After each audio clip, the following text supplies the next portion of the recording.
चरितमानस भगवान में आप सबका स्वागत है। बोलो रामचरित भगवान की, सीता मैया की। दोस्तों आगे की अध्याय का देखे चल रहे हैं, थोड़ा थोड़ा पढ़कर सुनाते हैं और आपको समझाते भी हैं, इसलिए ताकि आपको समझ में आ जाए। तो दोस्तों आज जो हमारे श्री बालकांड यानी हमारे जो कांड हैं उनके पहले अध्याय का नाम है बालकांड। तो बालकांड में जो हम 11वें श्लोक दोहे के अर्थ समझाएंगे, पढ़कर सुनाएंगे। तो कहते हैं कि मन मानसिक मुक्ता छब जैसी, ऐ गिरिराज सिर सोए ना तैसी। इस निर्भ की रट तरनी तन पाई, लही सकल शोभा अधिकाई। मणि मणि जो मोती के समान सुंदर हैं, और वह 100 पर्वत हाथी के मस्तक की शोभा नहीं पाती है। राजा के मुकुट नव युवती स्त्री के शरीर को पाकर वे अधिक शोभा प्राप्त होते हैं। जो स्त्री सीता माता को बताया गया है, और जो मुकुट है मोर की तरह है, वो श्री रामचंद्र जी का है। तो देखिए कितनी हमारे उनके शरीर में जो मुकुट लगा है, नवयुति माने सीता मैया की, जो हमारे राजा के मुकुट नवयुत शरीर के पाकर वो अधिकार शोभा प्राप्त होते हैं। तैसे कुबित कबित बुद्ध कहे हैं ही, उपजय ही अनत अनत छब लय ही।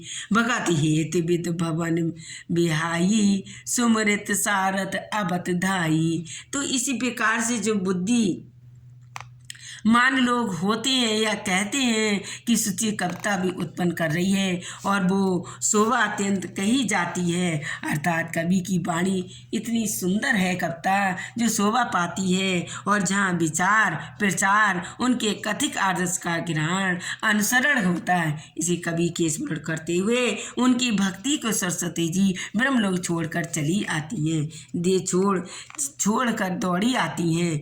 इसलिए दोस्तों रामचरित सुर बिनु अब नाहे, ऐ न बाए सो श्रम जाई न कूट उपाय। कब गोपित अस हृदय बिचारी, गावऊं अर सज्जन मलहारी। सरस्वती जी को दौड़ी आने पर भी थकावट रामचरित रूपी सरोवर में नहलाने हुए दूसरे को करोड़ों रुपए से दूर नहीं होती है।